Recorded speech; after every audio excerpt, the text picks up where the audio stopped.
nuevo secretario de la Presidencia de la República, Alejandro Sánchez, y el futuro ministro de Relaciones Exteriores, Mario Lubetkin, presentan a esta hora en la Torre Ejecutiva los detalles de la ceremonia de asunción del nuevo gobierno a realizarse el próximo 1 de marzo. Para esta actividad, que se va a desarrollar en el contexto de la celebración de los 40 años de recuperación democrática en 1985, está confirmada la presencia del rey de España, del presidente de Brasil, Lula da Silva, y del presidente de Chile, Gabriel Boric.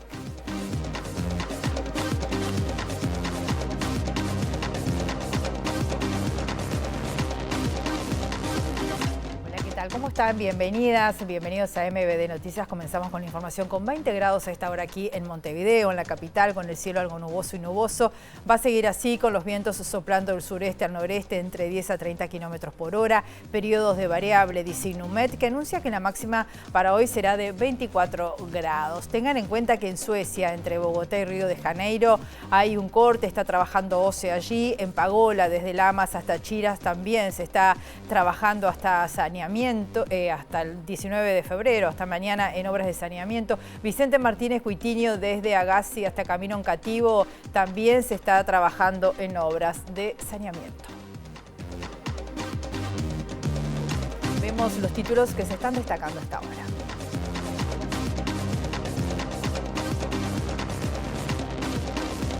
Se canceló la polémica generada por la decisión de la directora general de secundaria, Jennifer Cherro, de autodesignarse inspectora a partir del 1 de marzo. El futuro ministro de Educación, José Carlos Maía, confirmó que el CODICEN dejó sin efecto esta resolución de Cherro. Se reaviva el debate sobre el frustrado proyecto de legalización de la eutanasia. El Frente Amplio recibió la propuesta presentada por el senador Pedro Bordaberry, pero aclaró que la base de discusión será el proyecto del exdiputado Ope Pasquet. La senadora nacionalista Graciela Bianchi compartió el criterio del Frente Amplio sobre el tema eutanasia para rediscutir la propuesta sobre la base del proyecto de Pasquet. Bianchi también dijo que no se dejará presionar en este tema por las corporaciones médicas. La Unión Ferroviaria reclama a la Dirección Nacional de Transporte Ferroviario la apertura de un ámbito de negociación para abordar la problemática del no respeto de los sistemas de protección en los pasos a nivel. En minutos, el ministro Falero brindará una conferencia de prensa sobre el tema accidentes en vías férreas. El candidato a la intendencia de Soriano por el Frente Amplio, Pablo Ponce, denunció que la administración Besosi se ha convertido en una agencia de trabajo y se ha desgastado. El Frente Amplio apuesta a ganar la elección de mayo en uno de los bastiones del Partido Nacional. Los jefes de la diplomacia de Estados Unidos y Rusia, Marco Rubio y Sergei Lavrov, iniciaron este martes en Arabia Saudita la primera reunión de alto nivel para negociar el fin de la guerra en Ucrania.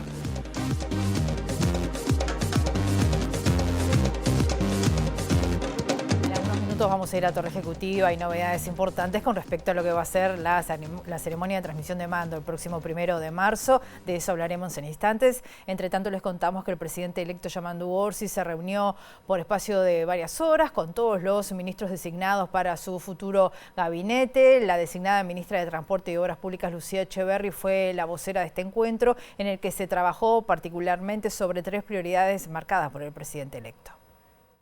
Fue una reunión donde cada uno de los ministros y ministras designadas hizo una apuesta en común de cómo va este proceso de transición, que ya está entrando en su etapa final.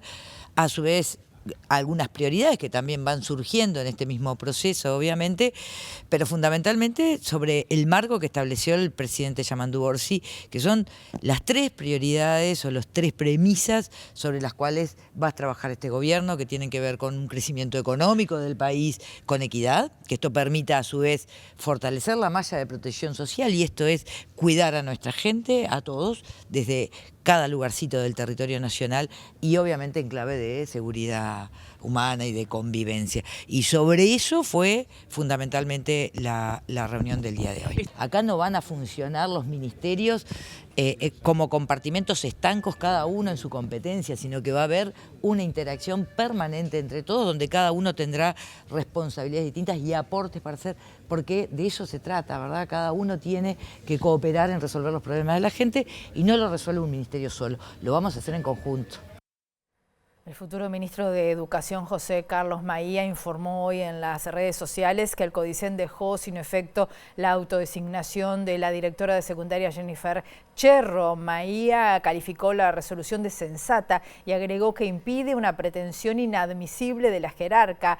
Cherro, vamos a recordar, se autodesignó como inspectora a partir del mes de marzo, pese al cese de su función docente en la ANEP. El pasado 27 de diciembre firmó una resolución con la confirmación y designación de los inspectores para el periodo que va del 1 de marzo del 2025 hasta el 28 de febrero del 2026, y en esa resolución la jerarca se autodesignó como inspectora de literatura interina. Al respecto, la ordenanza 10 de la ANEP establece que los funcionarios intervinientes, justamente en el procedimiento administrativo, deberán excusarse y ser recusados cuando medie cualquier circunstancia comprobable que pueda afectar su imparcialidad por interés en el procedimiento en el que intervienen. La resolución fue recibida con sorpresa por algunos de los integrantes del Codicen y hubo muchas repercusiones.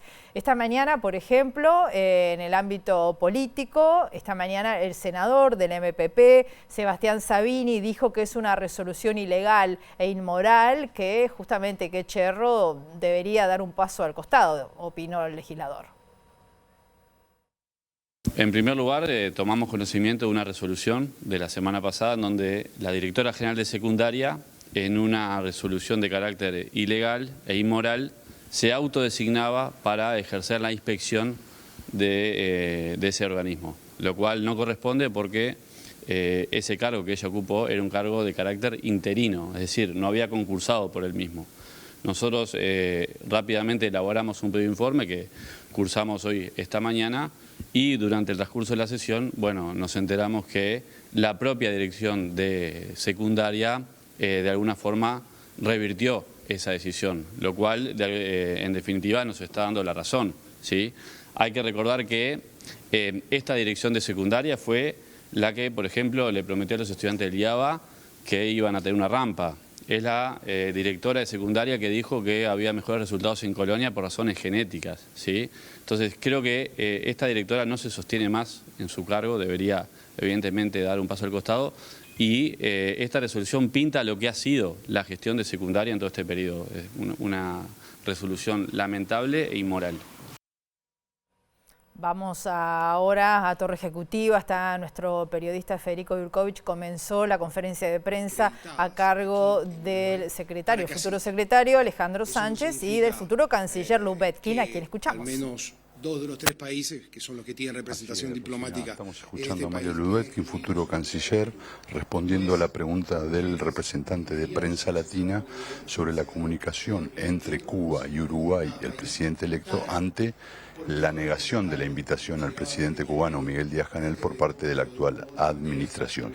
Escuchamos la respuesta, si les parece, la próxima que viene y después les doy más detalles de lo que se anunció hoy.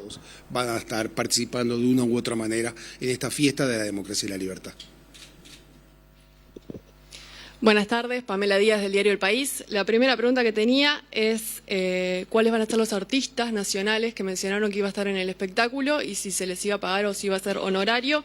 Y la otra consulta, aprovechando la presencia del próximo canciller, es si va a haber un cambio en la cantidad de embajadas y consulados uruguayos en el mundo, si se piensa abrir o cerrar alguna en particular. Muchas gracias. Bueno, con respecto a los artistas, por supuesto van a cobrar porque la cultura tiene que vivir. Y los gastos previstos para esta ceremonia de cambio de mando están previstos ya en el presupuesto de la Cancillería y son los que se estilan generalmente utilizar para este tipo de eventos donde ustedes comprenderán que además tiene otros componentes que hacen a la seguridad. Con tantos mandatarios también implican un conjunto de decisiones que se van a tomar. Los artistas es una sorpresa. Porque justamente creemos que lo más relevante para los ciudadanos va a ser esa fiesta que vamos a celebrar y el arte que se expresará en la plaza una vez concluida la ceremonia oficial. Queremos que sea un obsequio también para los uruguayos, que son artistas nacionales. Y bueno, y después, con respecto a la segunda pregunta, que ahí estuve bien el país, le ganó a los otros colegas, metió 2. Como decíamos recién, nosotros queríamos circunscribir esta conferencia de prensa al evento en sí del cambio de mando, por la importancia que tenía y por la significación que tenía. Evidentemente, nuestra política exterior tendremos tiempo, y ustedes tendrán tiempo además, con el canciller y la vicecanciller para conversar con ellos, pero nosotros, este criterio de invitar y de tener relaciones con todo el mundo y ser un lugar en donde se pueda solucionar controversias, se pueda dialogar, es un camino que creo que es el camino que ha recorrido el país históricamente y que nosotros pensamos fortalecerlo. Y en ese sentido vamos a tratar de estrechar lazos de relaciones y de fortalecer nuestra presencia, por supuesto, en el mundo, porque nuestra diplomacia tiene dos razones importantes, como decíamos hoy: la protección de nuestros ciudadanos que están en el mundo y también la venta de nuestro trabajo en el mundo y las relaciones que tenemos con ellos. Y con esto aprovecho para decir que cuando se hablaba de la importancia, yo creo que en eso Lubensky lo enmarcó muy bien, cuando decíamos, bueno, la importancia asiática. Bueno, Asia es un continente en crecimiento enorme. Probablemente en los próximos 20 años encontraremos a las clases medias del mundo ubicadas en la zona asiática, y nosotros somos productores de alimentos y por tanto nos interesa y mucho establecer relaciones diplomáticas y comerciales con esa región, porque ni que hablar que al Uruguay le interesa mejorar sus posiciones en el mundo, tanto en temas arancelarios como en acceso a mercados, y allí hay un mundo que está creciendo a pasos agigantados, y el Uruguay tiene que mirarlo como ha mirado otras regiones, como ha mirado la región europea, como tenemos que mirar nuestra región, Sudamérica y América del Norte, pero tenemos que mirar Asia también y África como dos continentes que están en franco crecimiento, y hoy hay datos bien interesantes que hablan de que dentro de 20 años probablemente en Asia duplicará la cantidad de personas viviendo en clase media, y esa clase media consume los alimentos que el Uruguay vende, y ojalá también podamos vender otro tipo de productos que no sean solo bienes, y tiene que ver con esa es la importancia geopolítica del Pacífico, que cada vez ha tenido más relevancia en el comercio y en las relaciones políticas globales. ¿Qué tal? Buen mediodía para todos. Matías Garro de BTV. Le quería consultar a Lubensky quién va a venir en representación de Francia, y en ese sentido si va a haber algún tipo de reunión bilateral para conversar sobre el acuerdo con la Unión Europea e intentar cambiar esa postura contraria que tiene el país. Y como soy el último, voy a hacer una pregunta más también: si ya está fijada la fecha y el destino de Yamandu Orsi, el primer viaje al exterior como presidente. Gracias. Muchas gracias por la pregunta. Estoy verificando aquí porque, como ven, son papeles de último momento en los cuales está cambiando. Tengo entendido de que al momento Francia aún no ha confirmado quién, porque estaba mirando la lista de los ministros y no estaba en la lista de los embajadores también que venían. Yo creo que vuelvo a los eventos porque es importante. Yo creo que debemos escuchar lo que va a acontecer el 2 de mañana cuando hablen los presidentes de Alemania y de Uruguay. Hacer un debate, y no quiero salir del tema absolutamente, sobre lo mismo que decíamos, Milei sí, Milei no, Maduro sí, Maduro no, Francia sí, Francia no, son aspectos demasiado esquemáticos y que al final vacían el tema. Yo creo que es importante, y es lo que queremos dar como una de los aspectos de esta asunción presidencial, escuchar a uno de los grandes, indirecta, sin intermediario, uno de los grandes actores de Europa, pongamos en este caso Alemania, que está a favor del acuerdo Mercosur-Unión Europea, y Uruguay, que está jugando, ha jugado y jugará muy fuertemente para tratar de poder avanzar rápidamente. En ese contexto hay que leer algunos de los otros movimientos que va a haber, y por eso lo estamos ofreciendo como una de las variantes, porque tenemos una oportunidad única, que venga el presidente de Alemania con varios de sus ministros, con muchísimos empresarios, y es una novedad excepcional como otras que he relatado anteriormente. Bueno, damos por fin. Bien, en realidad hoy nosotros estamos muy concentrados en comenzar el gobierno. Esta ha sido una transición, hay quienes discuten si las transiciones en Uruguay son largas o cortas. Lo cierto es que nosotros sentimos que nos preparamos muchísimo para este momento, que tenemos equipos tremendamente solventes y capaces de llevar adelante las distintas políticas públicas que el Uruguay necesita, y toda nuestra energía está colocada a partir del 1 de marzo en empezar a gobernar. Tenemos unas ganas enormes de que comience el gobierno, de que podamos tomar posesión de nuestros cargos y que en función de eso podamos cumplir nuestro objetivo, que es venir a gobernar para mejorar los problemas del Uruguay. Por tanto, la agenda central del presidente de la República estará, obviamente, en los primeros días, abocado a la instalación de todas las autoridades de gobierno y, por supuesto, a el trabajo y el diseño de lo que van a ser el conjunto de políticas que tenemos que desplegar para atender, en definitiva, los problemas que tiene el Uruguay. Y ahí estamos centrados. Oportunamente, seguramente, en el futuro tendremos que planificar, como bien lo decía Lubensky, en estas relaciones diplomáticas que tiene el país, bueno, qué tipo de acciones de nivel internacional vamos a llevar adelante. Pero la clave por la que votó la gente, por lo que la gente está esperando el gobierno de Yamandú, es que se ponga a trabajar para resolver los problemas que tenemos todos los uruguayos y las uruguayas, que estamos bien expectantes y que queremos en definitiva que el país mejore y se desarrolle, y esa es nuestra tarea. Así que a eso estamos concentrados al 100% en los primeros días de gobierno. Muchas gracias. Bueno, agradecemos mucho la presencia de todos ustedes, lo dijo el canciller designado. Bien, estamos viendo allí la conferencia de prensa de Alejandro Sánchez, futuro secretario de la Presidencia de la República, y del futuro canciller Lubetkin, dando los detalles de esta ceremonia tan importante de transmisión de mando el 1 de marzo. Se supo también que tanto el presidente como la vicepresidenta, la dupla se va a estar trasladando en el trayecto en un auto eléctrico. Todos los detalles los vamos a tener en un ratito con Federico, que estaba allí escuchando todos los detalles justamente que se estaban brindando. Volvemos al tema que estábamos analizando, que tiene que ver con el ámbito legislativo y la educación. El senador del MPP, Sebastián Sabini, dijo hoy que una de las principales tareas que van a tener las autoridades de la educación será reconstruir el diálogo y la confianza con las comunidades educativas y con las y los docentes. Sabini aseguró que los centros educativos están sufriendo más violencia que antes y que el Frente Amplio se va a encontrar con una educación con menos inversión por estudiante y con grupos superpoblados.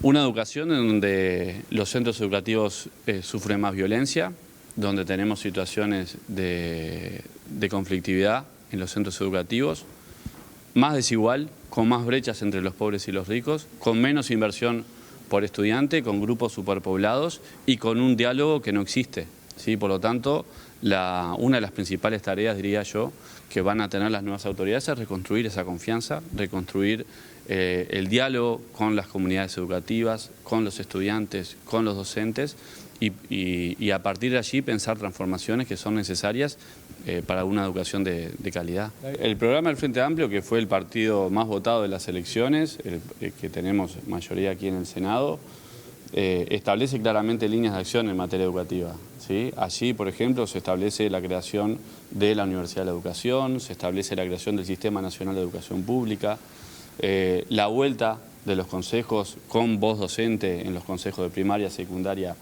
y UTU, y por lo tanto también el Congreso de Educación. Todos esos aspectos son aspectos que van a estar arriba de la mesa una vez que estén las autoridades designadas. El senador del Frente Amplio, Daniel Cayani, dijo que su fuerza política recibió en las últimas horas los proyectos de ley presentados por el sector Colorado Vamos Uruguay, entre ellos uno sobre la legalización de la eutanasia. Sin embargo, dijo que sobre este tema la bancada oficialista a partir del 1 de marzo va a trabajar sobre la base del proyecto aprobado en diputados durante la legislatura pasada, impulsado por el también colorado Ope Pasquet.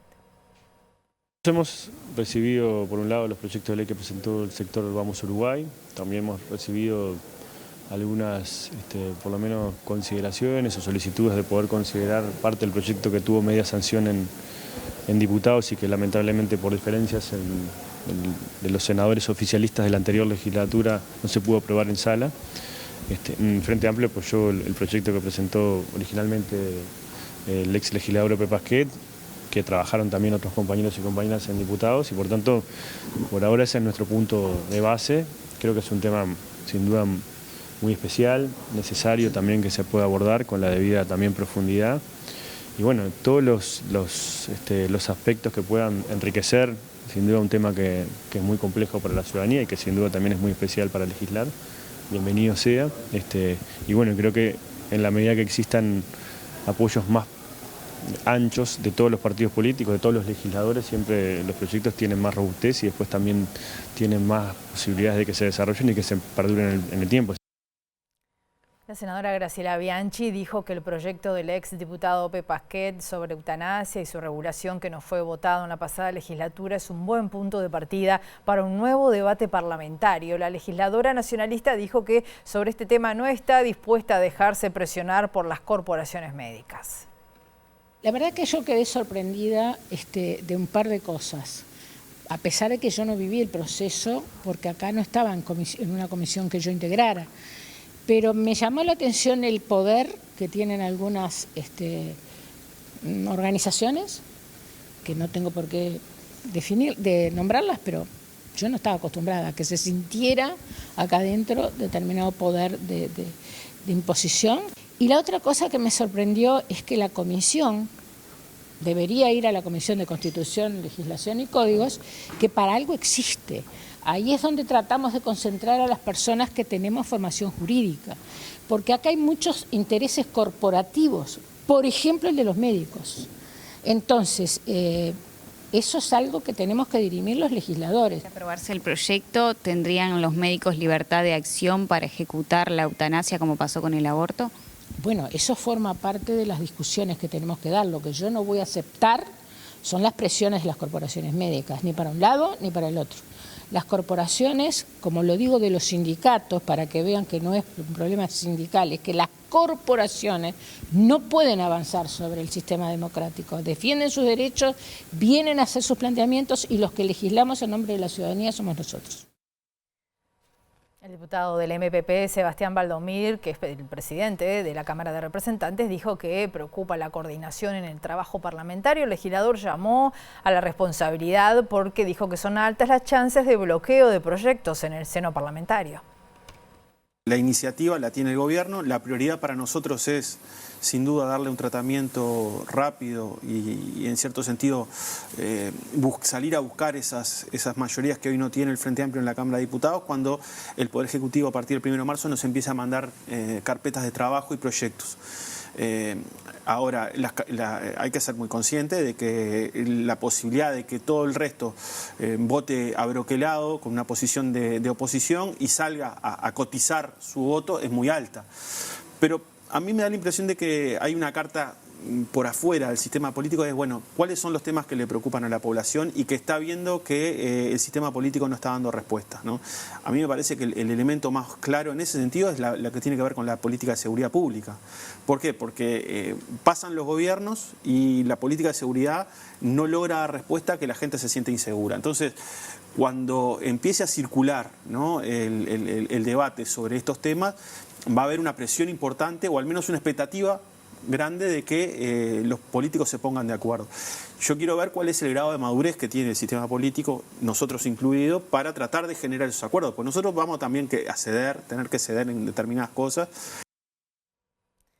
El directorio del Partido Nacional se reunió este lunes y designó al ex candidato presidencial y actual senador Álvaro Delgado como su representante para negociar con el gobierno electo los cargos de contralor y gestión en la administración entrante. Así lo informó en rueda de prensa la presidenta del directorio, Macarena Rubio, quien destacó que la negociación la hará Delgado, pero el que va a definir presencia de cargos y nombres va a ser el propio Partido Nacional en su conjunto. El directorio ha resuelto delegar en esta oportunidad la representación para el diálogo en el senador, el doctor Álvaro Delgado, pero eso lo comunicaremos oficialmente cuando estemos así convocados, y después será el senador quien, en un grupo de trabajo donde estén todos los sectores con representación parlamentaria del Partido Nacional representados, se trabaje y en definitiva, bueno, sea el Partido Nacional quien comunique al gobierno electo, al Poder Ejecutivo entrante, bueno, quiénes serán nuestros integrantes en esos organismos de control. Primero queremos saber a qué estamos invitados a participar y obviamente que siempre el Partido Nacional tiene vocación de, ahora como oposición que somos, de participar pero sabemos que bueno, es toda la oposición que va a ser convocada, así que esa mesa de diálogo se va a dar no solo con nuestro partido, sino con los partidos que integran la coalición, hoy oposición,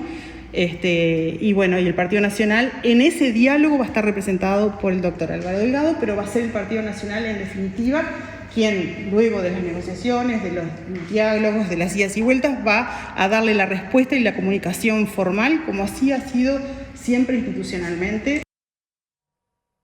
Volvemos a la torre ejecutiva con nuestro periodista Federico Jurkovic. Federico, adelante. Vengo. Sí, Rosina, exactamente. Como les decía, vamos a poder compartir ahora sí detalles de lo que se anunció. Será el 1 de marzo, a partir de las 13 horas, la ceremonia oficial de transmisión del mando de Luis Lacalle Pou a Yamandu Orsi, simbolizando el traspaso de un gobierno a otro. Esto tendrá, como siempre, su primera instancia en el Parlamento Nacional. Hacia así se dirigirán tanto Yamandu Orsi como Carolina Cos. Está previsto que lleguen sobre las 13:40 para toda la actividad protocolar y posteriormente el traslado también tradicional que se ha convertido así hacia la Plaza Independencia, donde será el traspaso de la banda presidencial. Luis Lacalle Pou terminará su quinquenio y empezará entonces el de Yamandu Orsi. En este contexto, Rosina, se anunció la presencia, la representatividad de 65 países en esa ceremonia, 14 presidentes, 21 representantes de organismos internacionales, 185 representantes extranjeros en total, y se destacó puntualmente por parte del canciller designado Mario Lubetkin de la presencia de 3 presidentes europeos por primera vez. Hago una primera corrección, son 3 jefes de Estado, el rey de España será uno de ellos, el presidente de Alemania será el otro y el presidente de Armenia serán los 3 entonces dignatarios jefes de Estados europeos presentes en la ceremonia. Se anunció también que habrá un show artístico, no se quiso anunciar quiénes serán los y las protagonistas, se confirmó que será pago porque la cultura tiene que vivir de lo que hace, respondió el secretario de Presidencia designado Alejandro Sánchez, y también contarles que el traslado que se hará desde el Parlamento hacia Plaza Independencia estará marcado también por algo que quieren que sea una seña de esta administración, como es la transición hacia una matriz energética de carácter eléctrico. Por eso el transporte que llevará del Parlamento a Plaza Independencia al presidente ya en funciones o para asumirlas ahí mismo junto a Carolina Cose será eléctrico, y ahí la pregunta respondida por Mario Lubetkin sobre el origen de este autos, si pidieron cotizaciones a distintas empresas, y ha sido ganadora una de Corea del Sur. Esto lo ato, para ir cerrando, Rosina, con la importancia de la presencia asiática que tendrá esta ceremonia de traspaso de mando, destacado asimismo por el canciller. Dijo, miren la cantidad de dignatarios asiáticos que van a estar, o representantes asiáticos que estarán presentes, y el propio Alejandro Sánchez en conferencia de prensa habló de que Asia es la región hacia donde el mundo está virando su centro geopolítico, tanto por poder económico como también político, geopolítico justamente, y así que esos son algunos de los detalles de la ceremonia y también del contexto que le querrá dar a lo que será el inicio de esta transmisión. Rosina, en la edición central podremos compartir algún otro detalle, claro que sí. Así será. Muchas gracias, Federico. La Intendencia de Soriano, liderada por Guillermo Besosi del Partido Nacional, es una agencia de trabajo. Esto lo denunció Pablo Ponce, que es uno de los 3 candidatos departamentales por el Frente Amplio. En octubre, el Frente Amplio obtuvo el 39,2% de los votos y la coalición de izquierda busca ahora apoderarse de uno de los bastiones del Partido Nacional en el interior del país y ganarle la elección en mayo al actual jerarca comunal, que va por su 4ª administración. Ponce es uno de los 3 candidatos que el plenario departamental de Soriano habilitó para la elección de mayo, junto con Carlos Di Stasio y Carlos Milton Sorondo. Nosotros observamos, que lo dice continuamente la gente, es el desgaste que se siente a una administración de 30 años. Hay un desgaste, o sea, vos salís a la calle, conversás con los vecinos y te dicen siempre los mismos, siempre prometen las cosas para las elecciones departamentales, que después no se cumplen. Lo que les falta y que fundamental es planificación en la gestión. O sea, son como cosas sueltas. Y esa planificación en la gestión arranca desde la ley, desde lo madre que es el presupuesto. Los blancos van con la idea, te traigo esta idea a cualquier parte del departamento. Y nosotros queremos invertir, ir a preguntar al lugar qué idea. Y a partir de la idea y a partir de la necesidad, empezar a planificar. La Intendencia Municipal de Soriano se ha convertido en una agencia de trabajo. Está muy lejos, hace más de 30 años que no tiene inversiones. El candidato oriundo de Cardona señaló las prioridades de su gestión en caso de ser electo. Las prioridades fundamentalmente son infraestructura, el vecino te pide lo inmediato, la calle rota, la caminería rural. Pose, quien encabezó la lista de sereñistas en las elecciones de octubre, se suma formalmente a la amplia en esta jornada en un acto que se realiza este martes a las 14 horas. La Cámara de Senadores aprobó esta mañana la extensión del seguro de paro especial para los trabajadores y las trabajadoras del frigorífico SNEC. La decisión se tomó en el marco de una compleja situación que atraviesa la industria cárnica en particular y el sector productivo en general, según lo destacó el coordinador de la bancada de senadores del Frente Amplio, Daniel Caggiani. Hay una situación muy compleja en el ámbito productivo uruguayo. El sector productivo uruguayo está atravesando problemas de diferente índole, también con diferentes características según los sectores de actividad.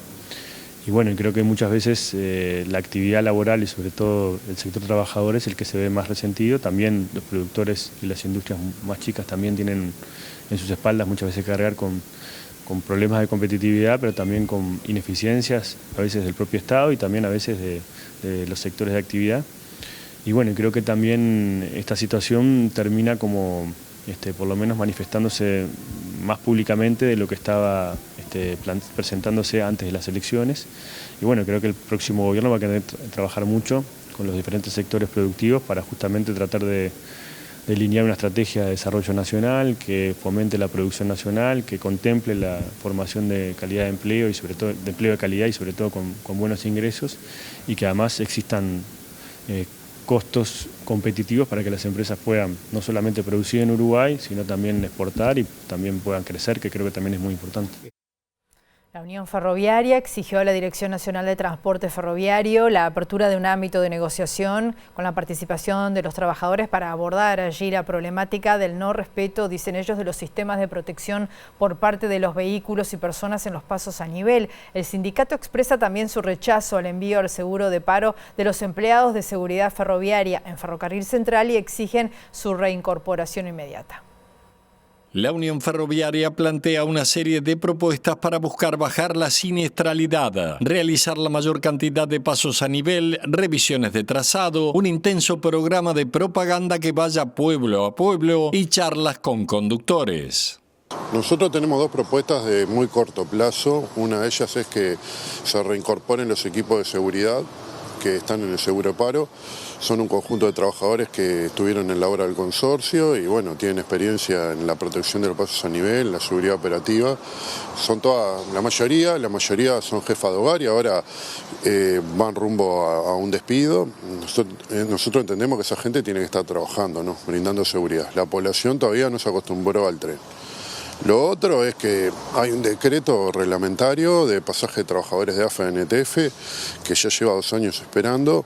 Bueno, aparentemente sería lo último que firmaría el presidente de la República, pero bueno, ahí va a ir gente también a reforzar la seguridad de la operativa, a consolidar la NTF. Esas son las medidas de muy corto plazo, ¿no? Después estamos proponiendo un paquete de medidas que tienen que ver con la revisión del índice de peligrosidad de los pasos a nivel, porque muchas veces por un tema de costos se toma la decisión más barata o se toma la decisión en base a una medición y después cambia la realidad, se abre un liceo del otro lado de donde estaba la barrera o hay un local feria o existen distintas circunstancias que hace que en un determinado momento ese paso a nivel que cuando fueron a medir no pasaba nadie tenga un flujo de tránsito que aumentó.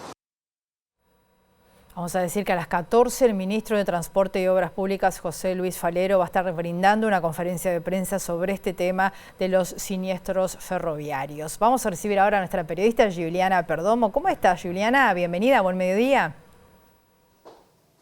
Gracias, Rosina. Buen mediodía para todos. Como hemos informado, el Consejo Directivo de la Institución Nacional de Derechos Humanos concluyó que su actual presidenta, hablamos de Carmen Rodríguez, incurrió en un acoso laboral, una denuncia que data de mediados de 2024 por la responsable del área de salud mental de la institución, hablamos de Mónica Giordano, y estamos con su representante, la abogada Soledad Suárez.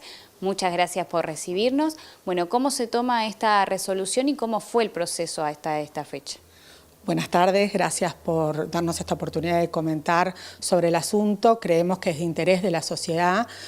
Recién ahora podemos comunicarlo, en tanto la investigación obviamente fue reservada. Sin perjuicio de eso, obviamente es un tema delicado para todos los involucrados y hay que tener cierta prudencia al hablar.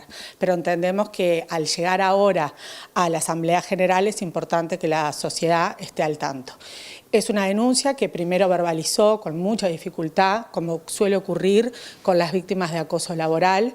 Mi clienta, que como decías, ella es la única funcionaria fija del área de salud mental. Es doctoranda, es una persona con larguísima trayectoria en la temática que ingresó por concurso. Bien, ella inicialmente lo presenta sola, luego llega a mí un poquito de tiempo después y como que las primeras actividades de mi parte y del equipo que trabaja conmigo fue encauzar esto y darle ya el camino que correspondía, porque las verbalizaciones suelen ser muy difíciles y confusas a veces. Entonces, quedando bien claro, ampliando la denuncia, que se trataba de una situación de acoso laboral y luego de algunas actuaciones, incluso en las que pretendió participar la denunciada, lo que era incorrecto y tratamos también de solucionar en ese sentido, se pasó por resolución del Consejo Directivo a la intervención de la Comisión de Acoso que prevé el protocolo que resulta aplicable a estos casos dentro de la Institución Nacional de Derechos Humanos.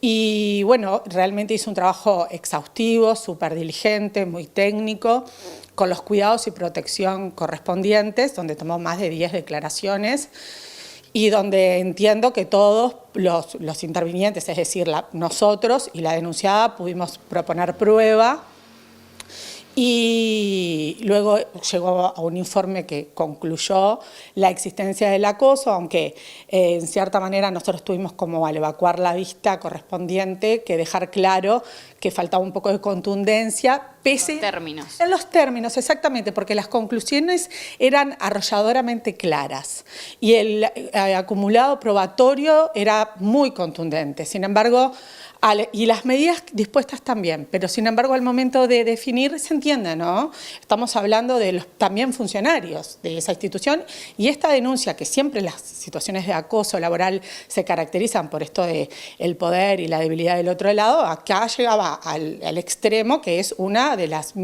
personas con más jerarquía, uno miembro del del Consejo Directivo. Posteriormente a eso, cada parte evacuó la vista del informe de la comisión y para resolver el Consejo tuvo que llamar a un asesor dictaminante técnico, especialista en Derecho Público, porque la denunciada había recusado al funcionario de Jurídica. Lo que hizo que también demorara un poquito más y posteriormente el Consejo decidió pasarlo como corresponde, remitir los antecedentes y las conclusiones, en fin, todo lo relevante a la Asamblea General para que finalmente quien fue la que designó a esta persona sea quien decida si debe permanecer o no en el cargo, que entendemos que está clarísimo que es incompatible las conclusiones a las que se arriba, tanto por la comisión de acoso laboral como por el dictaminante técnico y así finalmente por el propio Consejo Directivo con los requisitos que tiene el cargo. Entonces consideramos que la Asamblea General debería atender a todo este informativo probatorio y separarla del cargo. Suárez, aprovecho a consultarte por el caso Penades. Hablamos de una nueva víctima. ¿Qué novedades hay al respecto de última hora? Sí, hay una nueva víctima, lo que demuestra y deja claro para toda la población la importancia de que la investigación continuara, la extrema diligencia que se pide en la materia y que está llevando de acuerdo a derecho la Fiscalía. Es una víctima patrocinada por el consultorio. ¿Cuándo se conoce esta información? ¿Desde cuándo se denunció? Nosotros, inmediatamente que recibimos que esta persona se contacta con nosotros, luego de haber hecho los trámites internos a la facultad y lo derivaron para nuestro consultorio, nosotros no teníamos idea de su existencia, digamos, inmediatamente nos comunicamos con la Fiscalía para que tomaran la declaración y entonces, estamos hablando de la semana pasada, entonces, en definitiva, ahora, bueno, me parece importante que se sepa para aclarar de qué tipo de investigación estamos hablando, qué complejidad y qué causa enorme que nos informa de la sistematicidad de la conducta del imputado a lo largo del tiempo, porque es una causa, un hecho bastante de antaño. Muchísimas gracias. No, por favor, gracias a ustedes. Bueno, Rosina, allí la palabra de la abogada Soledad Suárez a propósito del caso de la Institución Nacional de Derechos Humanos y esta primicia sobre el caso Penades que seguiremos desarrollando en el correr de la tarde. Continuamos en MBD Noticias con la información y 20 grados a esta hora aquí en Montevideo. Ahora nos convoca nuestro periodista Diego Barbosa. Bienvenido, Diego, ¿cómo estás? ¿Cómo andás, Rosina? Bueno, contarte que esta mañana estuvimos recorriendo con el equipo uno de los cruceros de la empresa Costa Crucero y estuvimos viendo sus bondades, lo que tiene para presentarle al turismo de cruceristas que ha venido creciendo año a año, tanto en la región como en nuestro país. Contarte que estamos con el representante de Uruguay con nosotros, muchas gracias, Carlos Pera, que nos va a contar cómo ha sido este proceso, cómo ha sido la aceptación del turista con el tema de los cruceros. Bueno, la aceptación ha sido maravillosa porque Costa Cruceros hace casi 14 años que comenzó a embarcar y desembarcar pasajeros aquí en Montevideo. Y hoy en día tenemos a uno de los barcos más grandes de la compañía aquí, que es este que estamos visitando, que es el Costa Diadema, y en los próximos días llega su hermano gemelo, que es el Costa Fabulosa. El producto crucero en Uruguay ha venido creciendo brutalmente, es un producto prácticamente todo incluido, muy aceptado por el público uruguayo. Y el tema crucero hay que verlo en doble sentido. Lo que aporta para el país, estamos hablando de 190 escalas de todas las compañías, casi arriba de los 200.000 pasajeros lejos, y los pasajeros que embarcan en nuestros cruceros que lo hacen semanalmente. Pero usted ha manifestado a los integrantes del Ministerio de Turismo entrantes designados por el nuevo gobierno la necesidad de hacer una baja en las tasas porque Montevideo se encuentra en un lugar muy caro, incluso más que Barcelona y más que los puertos de Dubái. ¿Cuál es la realidad hoy que viven hoy las empresas de crucero? La realidad es que las compañías están colocando sus barcos en aquellos puertos que les son más ventajosos. Tal es así que el 48% del crucerismo mundial está en el Caribe. Casi el 20% está en el Mediterráneo. Sudamérica está con un 3.5% del crucerismo mundial. Somos los últimos en el ranking mundial y una de las causas es el alto costo que tienen los puertos de Sudamérica. No me quiero detener exclusivamente en Montevideo, sino que Río de Janeiro, San Pablo, Montevideo y Buenos Aires están dentro de los puertos más caros del mundo. Ahora, Montevideo aumentó la tasa de seguridad, aumentó la tasa de residuos orgánicos mucho. ¿Esto por qué lo hizo? ¿Es normal que esto se haga en el mundo? ¿Es normal que se haga en la región? A ver, es esperable que se pueda hacer. Lo que nos llamó sumamente la atención es que esto se aplicara 2 meses antes que comenzara la temporada. Si bien es cierto que esas tasas aumentaron de una forma realmente escandalosa, ejemplo, de 200 a 2.000, también es cierto que la gente de la Administración Nacional de Puertos y del Ministerio de Turismo actuales intercedieron y se lograron rebajas muy sustanciosas, pero que no sabemos si esas rebajas se van a mantener para esta temporada o no. Respecto a la venta de agencias de viajes, ¿ha sido buena la venta para este rubro y otros rubros? Sin lugar a dudas, el segmento del turismo expeditivo, donde entran los cruceros, está muy, pero muy bien, creciendo grandemente. Tengamos presente que el 70% de Semana Santa ya está vendido.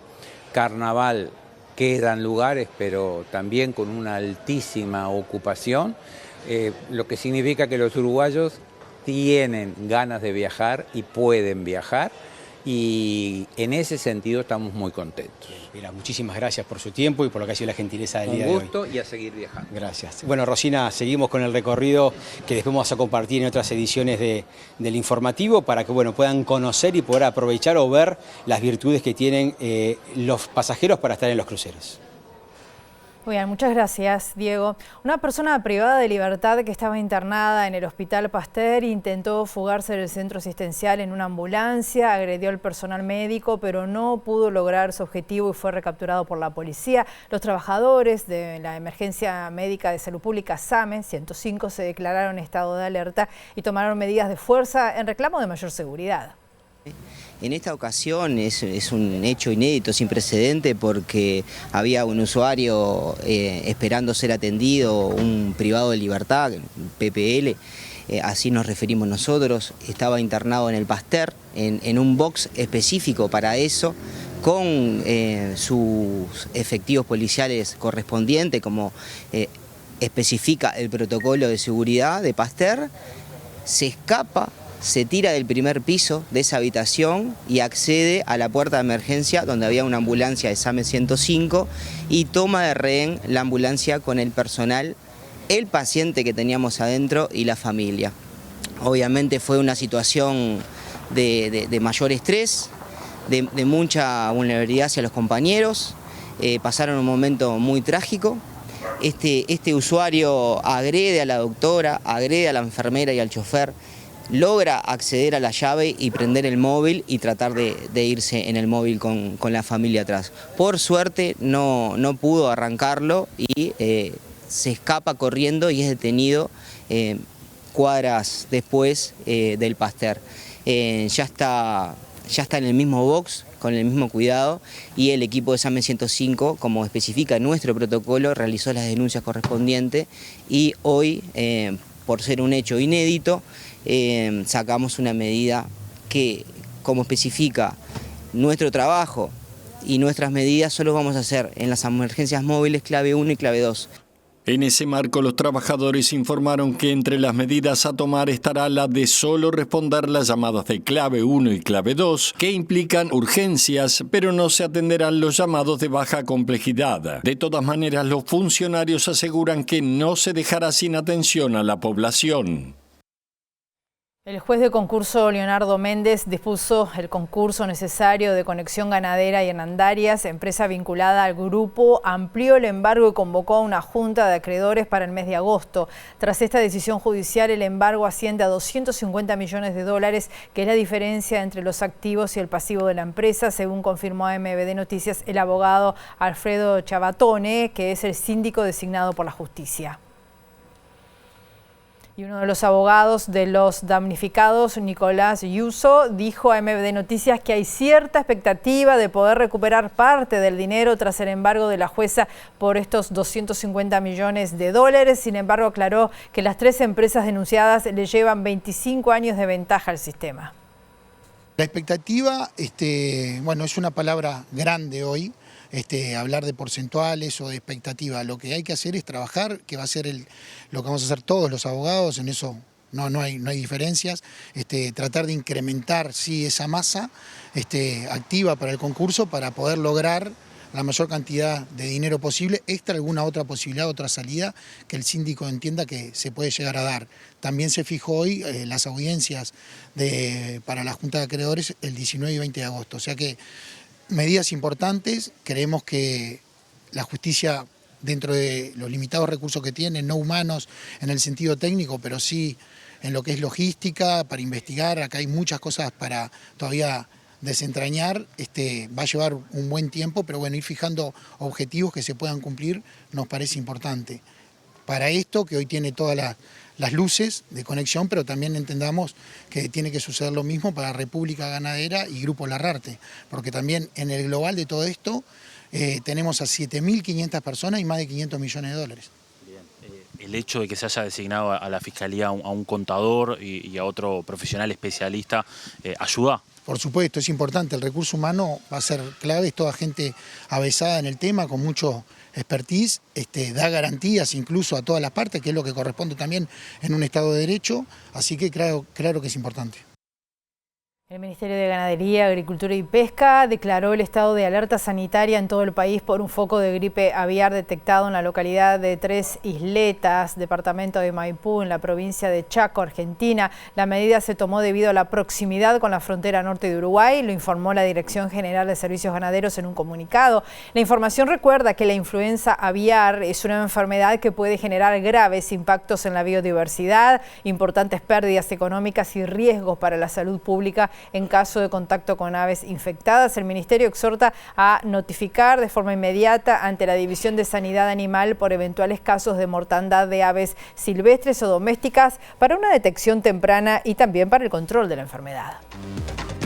Último bloque de MBD Noticias. Continuamos con información del ámbito internacional. Ahora Javier Milei concedió una entrevista a Jonathan Viale en TN en la que defendió su participación en el escándalo de la criptomoneda Libra y argumentó que obró de buena fe. Me comí un cachetazo, dijo. Luego se conoció a través de las redes que la entrevista fue interrumpida por Santiago Caputo, asesor de Milei, quien digitó las preguntas formuladas por el presentador de TN, tal cual lo afirma Viale en el video. Como presidente, por eso te lo pregunto. Pero de vuelta, es bueno que lo señales como ciudadano, porque tuiteé desde mi cuenta personal. Sí, pero ya te diste cuenta que no, que sos presidente. Bueno, me lo dijiste antes. Pero sí, pero mi cuenta es mi cuenta personal. Está bien, pero sos el presidente. Fíjate que dice mi cuenta de Twitter, abrila. Economista, sí, ya sé. Ok. Pero sos el presidente. Sí. ¿Qué? ¿Con esa parte? Sí, no sé cómo venía. Bueno, ok. Sí, estoy... ¿Qué? Sí, yo sé por qué. Por el juicio. Sí, dime. Claro.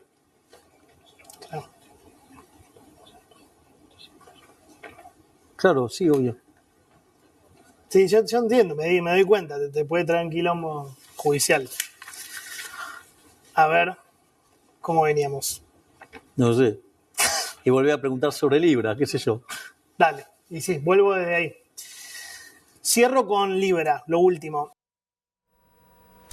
El bloque de diputados de Unión por la Patria del peronismo anunció que presentará en las próximas horas un pedido de juicio político contra el presidente argentino Javier Milei. La acción se plantea por la participación del mandatario en la operatoria de la criptomoneda Libra, que se desplomó poco después de ser promocionada por el mandatario y que generó pérdidas por más de $100 millones a varios miles de inversores. Le pedimos al presidente que no se victimice. El presidente se tiene que hacer cargo de lo que hizo y tiene que dar explicaciones. Y el lugar para dar explicaciones es el Congreso. Los 47 millones de argentinos y argentinas tienen que saber si tienen un presidente al cual le pasa una estafa por delante de sus narices y no se da cuenta, o si tienen a un presidente estafador.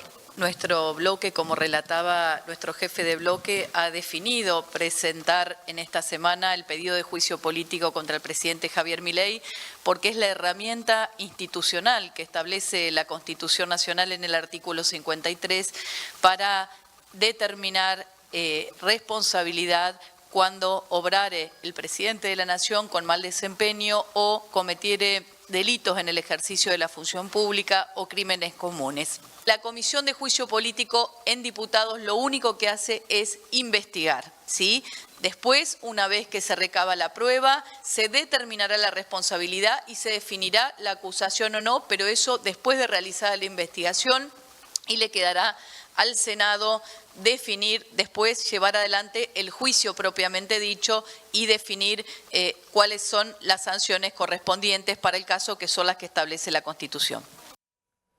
Nos vamos, volvemos en nuestra edición central de las 18. Mañana, la primera edición a las 8. Hasta luego, que pasen bien.